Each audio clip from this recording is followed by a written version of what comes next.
नमस्कार दोस्तों, OCN network में आपका स्वागत है। मैं हूं ओमकार चौधरी। सुप्रीम कोर्ट की एक टिप्पणी से अब एक नहीं कई सवाल खड़े हुए हैं। एक सवाल तो आप सीधे-सीधे ये कह सकते हैं कि भई राहुल गांधी सच्चे भारतीय हैं या नहीं? इस पर अब सुप्रीम कोर्ट ने ही सवाल खड़ा कर दिया है।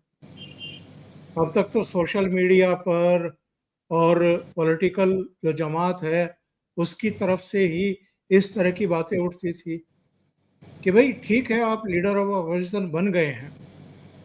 आप कांग्रेस के भी इस समय सर्वमान्य नेता हैं। आप कांग्रेस को भी गवर्न कर रहे हैं।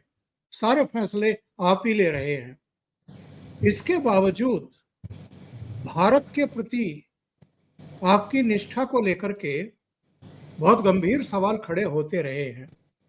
विदेश यात्राओं के समय भी इन्होंने जिस तरह की टिप्पणियां की हैं, जो हमारी संवैधानिक संस्थाएं हैं, जो लोकतंत्र के पिलर्स माने जाते हैं, स्तंभ माने जाते हैं, उन पर भी इन्होंने लगातार प्रहार किए हैं। और पिछले कुछ समय से तो एक लाल किताब जेब में लेकर के चलते हैं और उसको कहीं भी निकाल करके हवा में लहराना शुरू कर देते हैं। इन्होंने जातियों में समाज को, हिंदुओं को खंडित विखंडित करने की हर संभव कोशिश की है। इसके अलावा ये प्रधानमंत्री को तो लगातार ये भी, इनकी माताजी भी बहुत लंबे समय से गालियां देती रही हैं, उनके बारे में अपशब्दों का प्रयोग करती रही हैं। पर भारतीय सेना के पराक्रम, उसके कौशल पर, उसकी क्षमता पर, काबिलियत पर इन्होंने सवाल खड़े करने शुरू किए, करवाने शुरू किए अपने प्रवक्ताओं के जरिए। और जो सुप्रीम कोर्ट की टिप्पणी आई है कि अगर आप सच्चे भारतीय हैं तो आप ऐसा बयान ना देते। बयान क्या था? जब ये भारत जोड़ो तोड़ो यात्रा के समय प्रेस कॉन्फ्रेंस करते थे जगह जगह, एक तो इन्होंने ये बयान दिया था कि अरुणाचल में हमारी सेना को चीन की सेना पीट रही है। दूसरे, ये इनके प्रवक्ता, इनके नेता जो भी टेलीविजन चर्चाओं में भाग लेने के लिए आते हैं, वो बार बार उस चीज को दोहराते हैं कि चीन का हमारे बहुत बड़े भूभाग पर कब्जा है, उन्होंने कब्जा कर लिया है। और नरेंद्र मोदी का ये बयान गलत है, झूठा है कि 1 इंच जमीन भी चीन ने कब्जाई नहीं है। तो आज हम इसी पर सवाल खड़ा कर रहे हैं और इसी पर चर्चा कर रहे हैं। सुप्रीम कोर्ट ने बेशक, आप हेडलाइन लगा लीजिए कि राहुल गांधी को फटकार लगाई, लेकिन रिलीफ भी तो दे दी। और ये जो रवैया है कुल मिलाकर के, सूरत से इनको मानहानि के केस में 2 साल की सजा हुई थी, संसद सदस्यता भी चली गई थी, सरकारी आवास भी छिन गया था, गुजरात हाई कोर्ट ने भी रिलीफ नहीं दी थी, लेकिन सुप्रीम कोर्ट ने रिलीफ दे दी। इनकी सांसदी वापस आ गई। घर तो इन्होंने लिया नहीं, उसके बाद तभी लिया जब ये 2024 में दोबारा चुन करके आ गए। लेकिन सवाल ये खड़े हो रहे हैं, केवल फटकार क्यों, केवल टिप्पणियां क्यों, कोई और कड़ी कार्रवाई क्यों नहीं, और फिर रिलीफ क्यों दी जा रही है? मानहानि केस जो दर्ज हुआ, उसमें रिलीफ देने का मतलब क्या है? उसको रद्द नहीं किया जो जो एफआईआर दर्ज हुई थी, लेकिन रिलीफ दे दी। तो मेरे साथ जुड़ रहे हैं वरिष्ठ पत्रकार और आपके सुपरिचित अनुपम मिश्रा जी। उन्हीं से जरा सारे पहलुओं पर चर्चा करते हैं और समझने की कोशिश करते हैं। अनुपम जी, बहुत स्वागत है। नमस्कार। नमस्कार सर। तो साहब, सुप्रीम कोर्ट मेहरबान है, क्या कहेंगे और क्यों मेहरबान है? अब क्यों मेहरबान है, ये तो साहब एक बड़ा मुश्किल सवाल है, कैसे बताया जाए। पर मेहरबान यकीनन है, और ये कोई पहली बार नहीं है। आज सुप्रीम कोर्ट ने उनको काफ़ी फटकार पिलाई और कह दिया कि आपके खिलाफ जो मुकदमा चल रहा है उस पर रोक लगा दी लखनऊ कोर्ट में। उसमें इन्होंने कहा था कि चीनी सैनिक हमारे सैनिकों को पीट रहे हैं, मार रहे हैं, कैसे मालूम उनको। गलवान वैली में भी जब मामला हुआ 2019 वाला, तो आपको याद होगा कि चीनी दूतावास चले गए थे जानकारी लेने के लिए, चले ही नहीं गए थे, फिर झूठ भी बोल दिया था कि मैं गया नहीं। फिर चीनी दूतावास से एक ट्वीट हो गया, उसके बाद कांग्रेस को मानना पड़ा कि आए थे। तब बेशर्मी से कहने लगे हमारा हक है जाना, जानकारी लेना हमारा हक है। तो उस पर सुप्रीम कोर्ट ने इनको डांट डपट तो जरूर किया, पर रिलीफ दे दिया। इसके पहले भी एक वो जो वीर सावरकर वाला मामला चल रहा था, इन्होंने जो सावरकर के लिए आपत्तिजनक बातें कही थी, उसमें भी सुप्रीम कोर्ट ने कहा था कि आगे से आपने ऐसा किया तो हम मामले का स्वतः संज्ञान ले लेंगे, यानी सू मोटो कॉग्निजेंस ले लेंगे और आपको पनिश करेंगे। लेकिन ये कहने के बाद रिलीफ उसमें भी दे दी।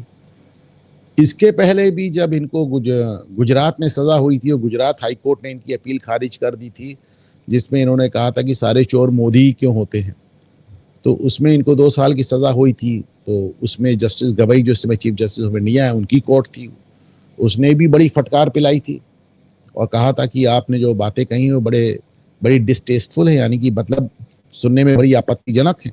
लेकिन स्टे उनको उसमें भी मिल गया था, वरना इनकी संसदीय सदस्यता ही चली गई थी। और पिछली बार आज भी सुप्रीम कोर्ट ने इनसे कहा कि साहब आपने जो बातें कही वो लगता ही नहीं कि आप एक भारतीय हैं।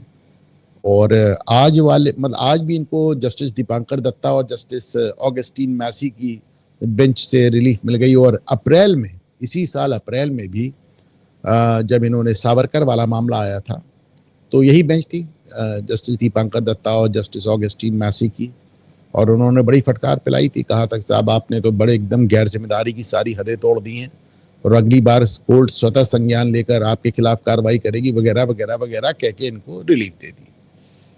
तो इसके पहले भी आपको याद होगा जब चौकीदार चोर वाला मामले में इन्होंने सुप्रीम कोर्ट को मिसकोट किया था, तो खैर इन्होंने माफ़ी ही मांग ली थी सुप्रीम कोर्ट से। उसके पहले भी आपको याद होगा जब इन्होंने आरएसएस का हाथ बताया था गांधी की हत्या में, और उसके बाद भी मामला जब कोर्ट में गया तो इन्होंने सिरे से मुकर गए, उन्होंने कहा मैंने कहा ही नहीं। तो इन्हें हर बार कोर्ट से रिलीफ तो मिल ही जाती है, कोर्ट से ही रिलीफ नहीं मिल जाती। अब आप देखें नेशनल हेराल्ड वाला मामला आज धीरे धीरे 10 साल से ऊपर हो गया, लेकिन वो चल रहा है कि चलता ही जा रहा है, जबकि इतना ओपन एंड शट मामला है कि उसमें इनको सुप्रीम कोर्ट हाई कोर्ट कहीं से रिलीफ नहीं मिल रही थी। और सिर्फ सुप्रीम कोर्ट को ही क्यों कहा जाए, मोदी सरकार भी इनको लगातार रिलीफ देती हुई नजर आ रही है। ये अगर इन्होंने सरकार ने नेशनल हेराल्ड वाले मामले को ठीक से परस्यू नहीं किया, कहीं ना कहीं मोदी सरकार को ये लगता है कि राहुल गांधी से अच्छा विपक्ष उनको मिलेगा ही नहीं। राहुल गांधी हर बार जब मुंह खोलते हैं तो भारतीय जनता पार्टी के 5 वोट बढ़ जाते हैं। एक बार ये बात अपने बारे में दिग्विजय सिंह कह रहे थे कि मैं जहां भी जाके कांग्रेस का प्रचार करता हूं वहां पे कांग्रेस के वोट कट जाते हैं।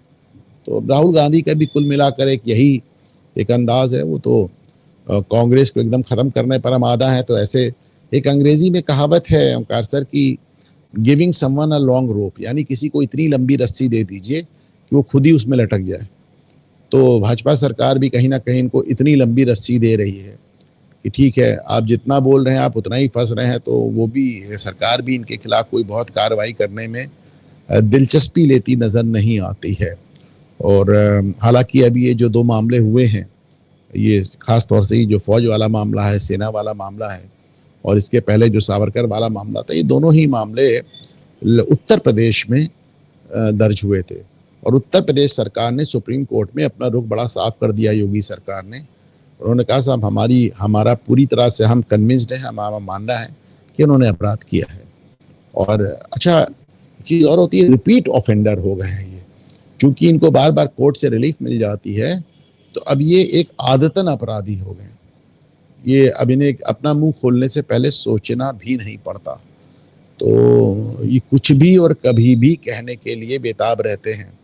ऐसी एक भी संवैधानिक संस्था नहीं बची जिसको राहुल गांधी ने खारिज ना किया हो, ट्रैश ना किया हो।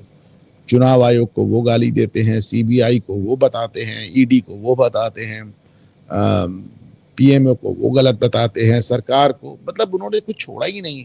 समय से पढ़ने पे तो उन्होंने अदालतों पे भी आक्षेप किया। तो राहुल गांधी चूंकि लगातार चुनाव हार रहे हैं और इसके चलते वो अब हर दिन के साथ, प्लस उन्हें ये भी मालूम है कि नेशनल हेराल्ड वाला मामला फाइनली इतनी देर से ही सही अब लाइन पे आ रहा है। उन्हें ये भी मालूम है कि उसमें वो और उनकी माताजी दोनों लिप्त हैं। वो ये भी जानते हैं कि रॉबर्ट वाड्रा जो उनके बहनोई हैं, उनके खिलाफ जो मुकदमा है वो भी बड़ा सख्त मुकदमा है, जो उन्होंने गुड़गांव में ज़मीन का घोटाला किया था। तो एक प्रियंका को छोड़ के पूरा खानदान इसमें फंसा हुआ नजर आ रहा है। सत्ता नहीं मिल रही है, ऊपर से मुकदमे धीरे धीरे गले तक आ रहे हैं। तो राहुल गांधी मुझे लगता है कि और बेलौस और खतरनाक होते जा रहे हैं। तो छोटी छोटी क्लिप दर्शकों को मैं सुनवा देता हूँ। जो सेना के बारे में इन्होंने कहा था, जरा पहले उसको सुन लेते हैं। फिर अभी 1 दिन 2 दिन पहले ही इनका एक प्रोग्राम था, वहां कोर्ट केसों के बारे में राहुल गांधी कितना एंजॉय करते हुए बता रहे थे। जरा वो भी क्लिप मैं आपको सुनवाता हूँ। को अरुणाचल प्रदेश में पीट रहे हैं, जो हमारे जवानों को अरुणाचल प्रदेश में पीट रहे हैं, मैंने कहा हिंदुस्तान की प्रेस मुझसे इनके बारे में एक सवाल नहीं पूछेगी। सच था, सच था। ये वो क्लिप थी जो बहुत चर्चित हुई थी। और एक में जो कोर्ट केसों के बारे में ये 2 दिन पहले कह रहे थे, जरा वो भी सुन लेते हैं, उसके बाद फिर अनुपम जी के पास जाते हैं। I am navigating when I am in the cases. You know, आप मुझे politically कहीं भी डाल दो, मैं navigate कर जाऊंगा, बट कोर्ट में मैं नहीं जानता क्या करना है। मुझे कहते हैं, चीमा जी बैठे, मुझे कहते हैं भैया ये बोल मत देना। अभी भी देखो, देख रहे हैं, he's looking in my direction and saying ये कुछ मतलब उल्टा सीधा, right? So I don't understand how to navigate that, and you help us navigate that. Singhvi ji helps us navigate that. Chithambaram ji, Kapil Sibal ji is not here, but he also helps us navigate that. You know, so thank you very much. क्या कहेंगे अनुपम जी, ये enjoy करते हैं इन चीजों को? क्या इस वजह से कि वकीलों की अच्छी खासी फौज है, वकीलों में भी कुछ ऐसे हैं जिनके बारे में ये एक आम धारणा बन गई है कि वो बहुत अच्छे सेटर हैं, सुप्रीम कोर्ट में उनकी सेटिंग ठीक ठाक हो जाती है, इनके पास पैसे की कोई कमी नहीं, पार्टी के चार्टर प्लेन लेते हैं, किसी भी राज्य में किसी भी अदालत में मुकदमा हो, चार्टर प्लेन में जाते हैं, चार्टर प्लेन में वापस आते हैं। तो इनको कोई चिंता नहीं है क्या? हाँ, अब एक रजवाड़े वाला हिसाब किताब है। मैं हमेशा कहता हूँ कि गांधी खानदान में, सो कॉल्ड गांधी खानदान में, मोतीलाल नेहरू के बाद किसी ने काम नहीं किया। 6 पुश्तों से कोई काम नहीं कर रहा है। इनको जो कुछ मिलती है वही सांसद की तनख्वाह मिल रही है। तो अगर सांसद की तनख्वाह में ये पूरी दुनिया में घूम के करोड़ों रुपए खर्च कर रहे हैं, तो इसे कैसे कहा जाए, क्या समझा जाए? और इन्हें ये भी मालूम है कि साहब जहाँ भी जाते हैं कुछ थोड़ा बहुत कवरेज भी इकट्ठा कर लेते हैं, क्योंकि नेहरू गांधी खानदान से आते हैं। और मुझे तो लगता है कि पूरी तरह से सिर्फ और सिर्फ इन्हें अपने खानदान से भी कोई मोह नहीं ओंकार सर। अभी 2 दिन पहले कमला नेहरू जी की जयंती थी। ना राहुल ने, ना सोनिया ने, ना प्रियंका ने कमला नेहरू को याद ही नहीं किया। नेहरू को आप दिन रात याद करते हैं और उनकी पत्नी को आपने याद करने से इनकार कर दिया। आप देखें तो कमला नेहरू को याद करके कमला नेहरू को याद करने से कोई राजनीतिक फायदा नहीं होता। तो कमला नेहरू के ऊपर एक ट्वीट, एक पोस्ट, एक बयान भी बर्बाद क्यों किया जाए? यहीं जहां मैं बैठा हूं, यहां से 1.5-2 किलोमीटर दूर इनके दादा की कब्र है, फिरोज गांधी की। ना उस पर कभी सोनिया आती, ना कभी राहुल, ना प्रियंका। कभी पूरी जिंदगी में राजीव गांधी और संजय गांधी नहीं आए एक बार भी अपने बाप की कब्र पे, तो ये अपने दादा की कब्र पे क्या जाएंगे? बाबर की कब्र पे हर पुश्त हाजिरी देने जाती है। एक भी पुश्त बीच में ऐसी मिस नहीं हुई जो बाबर की कब्र पे ना गई हो। चलिए, बाबर की कब्र पे जाते हैं, समझ में आता है। राम मंदिर नहीं जाते, वो भी मान लिया। अपने बाप दादाओं के कब्र पे तो जाओ भाई। पर इनको लगता है कि अगर मैं अपने दादा की कब्र पे जाऊंगा तो जो ब्राह्मण बना घूम रहा हूँ वो कैसे चलेगा? तो उसमें भी एक दिक्कत है। कमला नेहरू जिनके नाम पर जो हॉस्पिटल है हमारे प्रयागराज में, उस हॉस्पिटल की चेयरपर्सन खुद सोनिया गांधी है। कमला नेहरू ट्रस्ट की चेयरपर्सन सोनिया गांधी है, और सोनिया गांधी ने भी अब ऐसे मौके पर कोई बयान जारी करना उचित नहीं समझा। कमला नेहरू को कभी कभी मुझे लगता है बड़ी दुर्भाग्यशाली लेडी थी। अपने जीवन काल में उनको जवाहरलाल नेहरू ने ही इग्नोर करके रखा, और अब उनका वो खानदान उनको क्यों याद करेगा।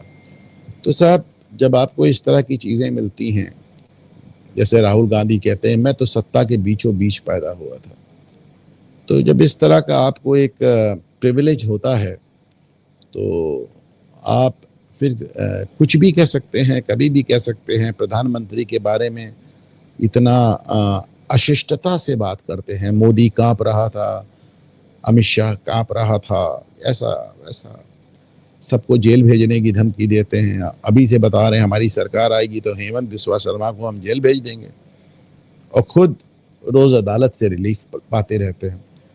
तो ये तो एक बड़ी अजीब सी स्थिति है।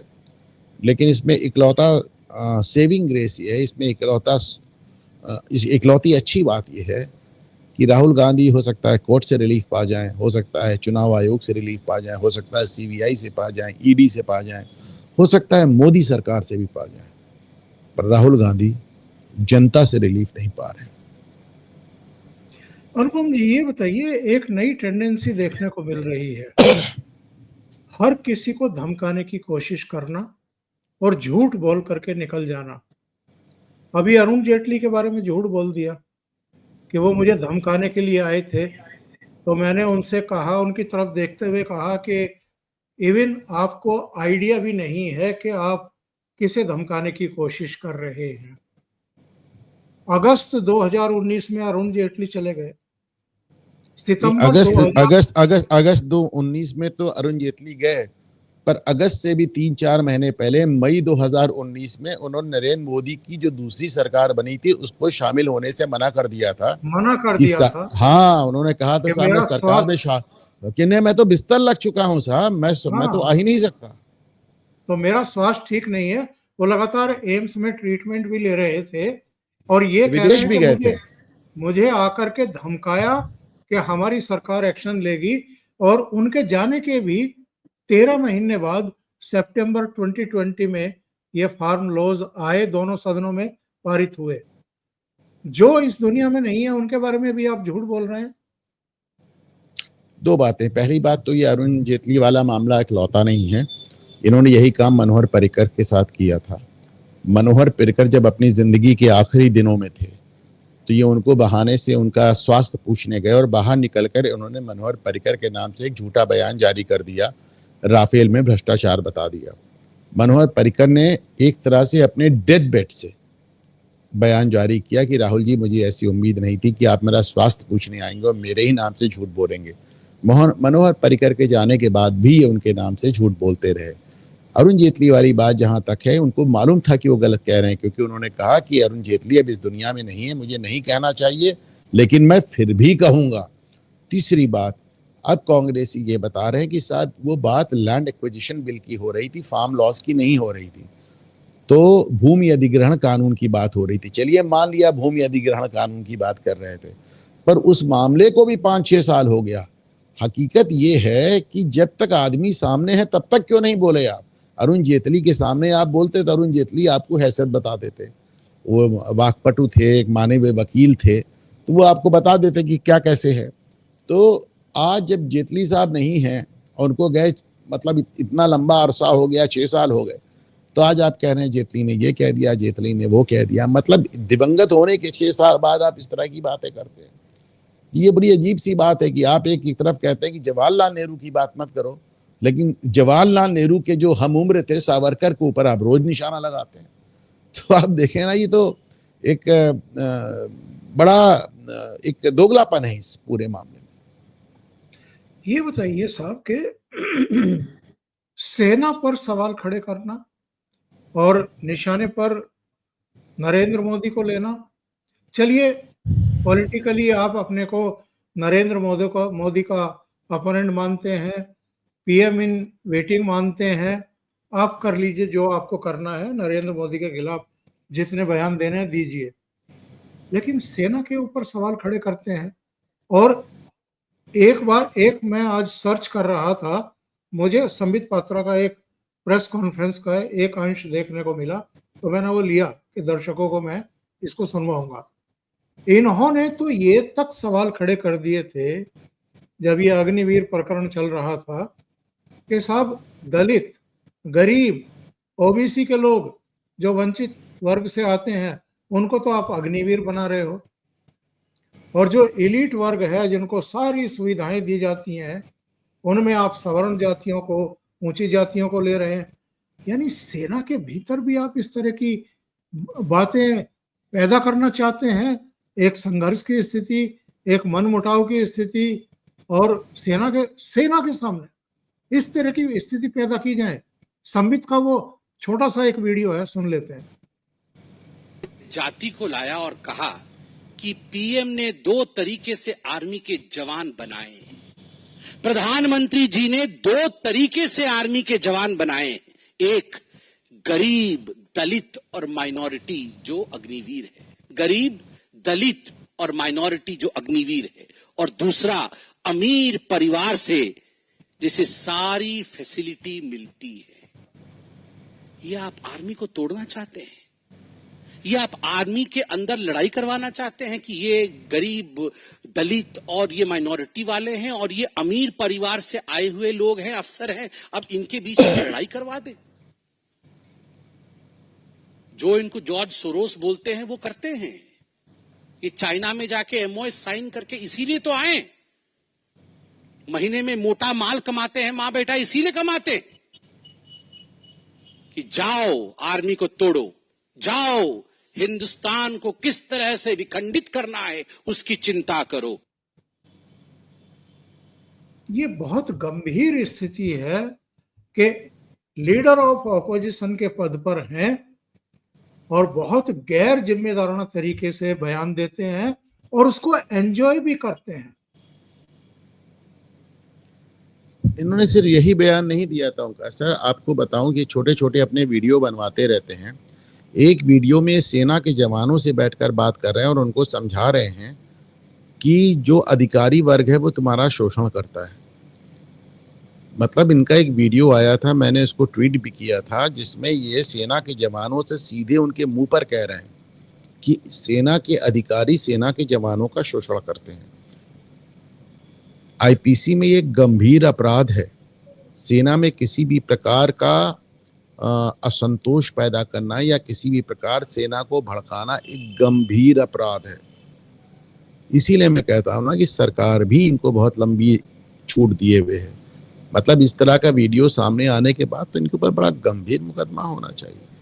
आप आर्मी में एक तरह से म्यूटिनी भड़का रहे हैं, आप फौज में विद्रोह भड़का रहे हैं। ये मैंने मतलब ऐसा कभी हुआ नहीं ओंकार जी, कभी नहीं हुआ। मतलब 2.5 साल इंदिरा गांधी भी बाहर बैठी थी विपक्ष में, जब वो इमरजेंसी में लगाई थी। उसके बाद जब चुनाव हारी थी 77 से लेके 80 तक, लेकिन ऐसा तो उन्होंने भी नहीं किया। राजीव गांधी बाहर बैठे, उन्होंने ऐसा नहीं किया। आरएसएस भाजपा ने तो 74 साल सत्ता का इंतजार किया, तो किसी ने ऐसा नहीं किया, कोई भी नहीं करता। लेकिन राहुल गांधी जैसे लग रहा है कि एक डेस्परेट हो चुके हैं। और वो तो सबको, जिस समय 2019 में उनको मालूम था कि वो अमेठी से हार जाएंगे, तो उन्होंने अमेठी के साथ साथ वायनाड से भी पर्चा भर दिया, और जैसी कि उनको आशंका थी वो अमेठी से हार गए। तो वायनाड में उन्होंने बयान दिया कि दक्षिण भारत के लोगों को मालूम है कि वोटिंग कैसे की जाती है। यानी उन्होंने उत्तर भारतीयों को इस लायक भी नहीं समझा कि उन्हें ये भी मालूम हो कि वोट कैसे डाला जाता है। तो जहां वो जीत गए ईसाई वोटों के बदौलत, वहां के लोगों को मालूम है कि वोट कैसे डाला जाता है। जहां वो हार गए वो लोग इस लायक भी नहीं है कि वोट डाल सकें। थोड़ा हमारा दुर्भाग्य भी है कि साहब आज 8 दशक बाद भी गांधी सरनेम आज भी भारत में कितने ढेर सारे लोगों के सर पे चढ़कर बोलता है। एक में अभी रिपोर्ट आई थी, हालांकि हर साल ही आती है, बल्कि छमाही रिपोर्ट आती है ये, जिसमें जानकारी दी जाती है कि दुनिया के प्रमुख देशों की लीडरशिप की लोकप्रियता का स्तर क्या है। प्रधानमंत्री नरेंद्र मोदी पिछले कई साल से टॉप पर ही बने हुए हैं। ये चीजें इनको परेशान करती हैं क्या, गांधी नेहरू परिवार को, कि इस आदमी की लोकप्रियता कम नहीं होने का नाम ले रही? नहीं, जाहिर सी बात है, आप सत्ता में विपक्ष में हैं तो सत्ता पक्ष की लोकप्रियता आपको परेशान करेगी। लेकिन इसका मतलब ये तो नहीं है ना कि आप देश विरोधी बातें करें, आप सेना में फूट डलवाएं। आपने जाति के आधार पे देश को तोड़ने का प्रयास किया, आपने भाषा के आधार पे किया, आपने साउथ इंडिया में जाके ये तक कहा कि आरएसएस और भाजपा दक्षिण भारतीयों को उनकी अपना कपड़ा नहीं पहनने देगी, अपना खाना नहीं खाने देगी, अपनी बोली नहीं बोलने देगी। आपने विदेश में जाके कहा कि सरदारों को पगड़ी नहीं रखने दिया जा रहा है, कड़ा नहीं पहनने दिया जा रहा है, गुरुद्वारा नहीं जाने दे दिया जाए। तो बल्कि जिस लड़के को निशाना बना के कहा, उस लड़के ने वीडियो बनाकर कहा कि साहब इन्होंने मुझे इस्तेमाल करके एक घटिया हरकत की है, एक सिख लड़का था। तो आपने तो कुछ छोड़ा ही नहीं भाई। आप तो खुद ही कहते हैं मैं पूरे देश में पेट्रोल छिड़क आया हूँ, चिराग लगाने की देर है। तो ये बड़ा एक दुर्भाग्यपूर्ण समय चल रहा है भारतीय राजनीति का, जहाँ पे नेता विपक्ष कुछ भी करने पर आमादा है। उससे ज़्यादा दुर्भाग्यपूर्ण बात यह है कि मीडिया का एक वर्ग, लोगों का एक वर्ग, जुडिशरी का एक वर्ग इनको अभी भी संरक्षण देता रहता है। और ये तो वो लोग हैं, अभी तो ये मैं देख रहा था कल, ये कह रहे थे कि 2014 का चुनाव भी इलेक्शन कमीशन ने बेईमानी की थी। अरे भले आदमी, 2014 में जो इलेक्शन कमिश्नर थे वो तुम्हारी अम्मा ने अपॉइंट किए थे, सोनिया गांधी ने ही तो अपॉइंट किए थे ना, और आपने ही चुनाव कराया था। उसके बाद आप कह रहे हैं 2014 में भी बेईमानी हो गई। तो ये तो बड़ी अजीब सी बात है। और कभी हम लेकिन एक चीज और भी है, ये कितनी भी बेवकूफ़ी की बात क्यों ना करें, इनके आसपास एक सर्किल है जो इनको बताता रहता है वाह वाह साहब, वाह वाह कमाल कर दिया साहब, आज तो आपने आसमान फाड़ दिया। और ये उसी मुगालते में जी रहे हैं और उसी मुगालते में ये कांग्रेस की कब्र खोद रहे हैं। आपने एक घटना का जिक्र तो कर दिया जिसमें एक सिख पत्रकार को इस्तेमाल करके और सिखों के साथ भारत में क्या व्यवहार हो रहा है जो हो ही नहीं रहा। कौन कड़ा पहन रहा है, कौन पगड़ी पहन रहा है, कौन कृपाण लेकर के चल रहा है, जो 5 निशानियां होती हैं सिखों की, कौन रोक रहा है? आज तक एक भी घटना नहीं हुई। इवन मनजिंदर सिंह सिरसा बल्कि एक किस्सा सुना रहे थे कि सिखों का एक प्रतिनिधिमंडल प्रधानमंत्री से मिलने वाला था। गेट पर जाकर के मेरे मन में शंका थी कि वो कृपाण और दूसरी चीजें अंदर लेकर के जा सकते हैं कि नहीं जा सकते हैं। प्रधानमंत्री ने अपने सुरक्षा कवच को अधिकारियों को पहले निर्देश दे रखे थे कि ये सब सम्मानित लोग हैं, इनको इनके मूल रूप में आने दिया जाए, इनके कृपाण और दूसरी चीजें वहां ना रखवाई जाए। इतनी सेंसिटिविटी प्रधानमंत्री के भीतर है, इसके बावजूद इन्होंने वहां पर। लेकिन एक और घटना का मैं जिक्र करना चाहूंगा। लंदन में ये एक प्रोग्राम में अपने सुविचार व्यक्त कर रहे थे और इन्होंने कहा कि मुझे पार्लियामेंट में नहीं बोलने दिया जाता, हमारे यहाँ मीडिया तटस्थ नहीं है, हमारे यहाँ अदालतों पर भी बहुत जबरदस्त प्रेशर है, हमारा चुनाव आयोग ठीक से काम नहीं कर रहा है। और फिर इन्होंने कहा कि पश्चिम जो है इसमें हस्तक्षेप क्यों नहीं कर रहा है, मुझे इसको लेकर के भी आश्चर्य है।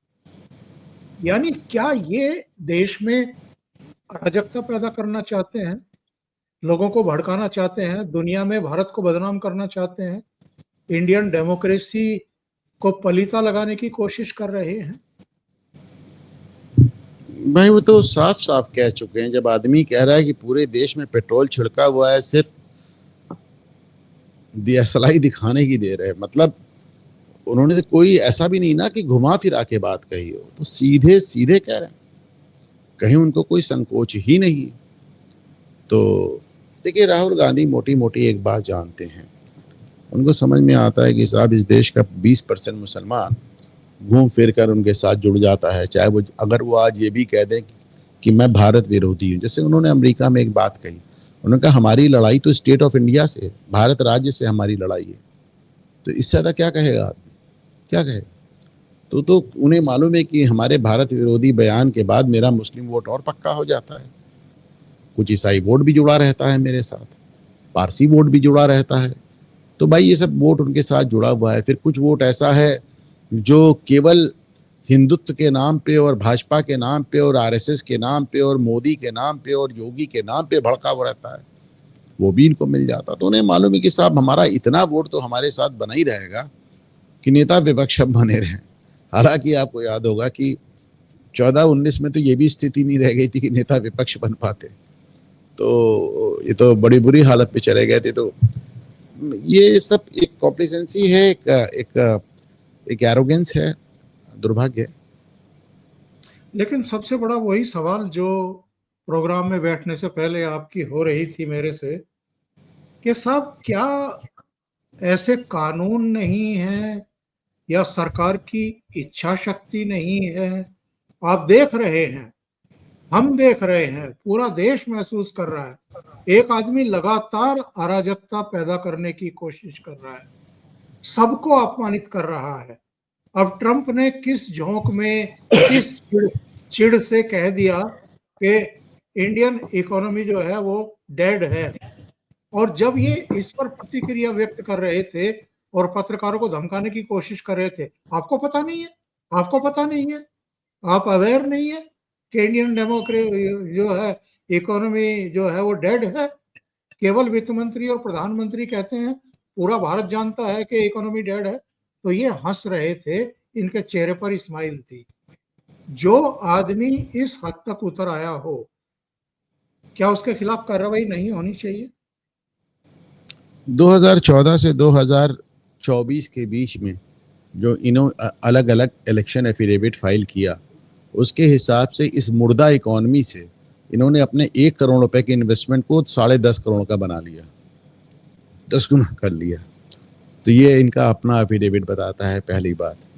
दूसरी बात आप ये देखिए कि कहीं ना कहीं कांग्रेस पार्टी भी इनसे आज जिस समय इन्होंने कहा इंडियन इकोनॉमी डेड है, एक भी शख्स ने, यहां तक कि प्रियंका वाड्रा ने भी इनका बयान नहीं दोहराया, किसी ने नहीं दोहराया। सबको मालूम था कि ये किस तरह की बात है।